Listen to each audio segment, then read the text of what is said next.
We usually think of light traveling in a perfectly straight line.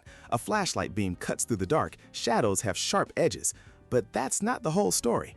What if light could bend around corners, spread out after squeezing through an opening, and even cancel itself out, creating total darkness? This behavior is called diffraction, a classic property of waves. Think about how sound bends around a doorway. It's why you can hear someone in another room even if you can't see them. Light does the exact same thing, but because its wavelength is incredibly small, the effect is only noticeable with very narrow openings. This leads to something even stranger: interference.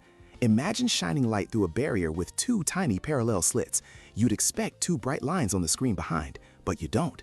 Instead, you get a pattern of many bright and dark stripes. The light waves from each slit spread out and interfere.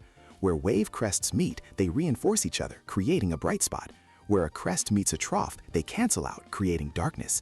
This pattern is the smoking gun for light's wave nature. Light waves also have an orientation, a property called polarization.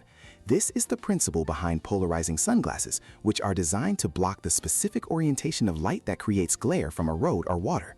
It's also the secret behind the technology in LCD screens and 3D movie glasses, which use polarization to control what you see.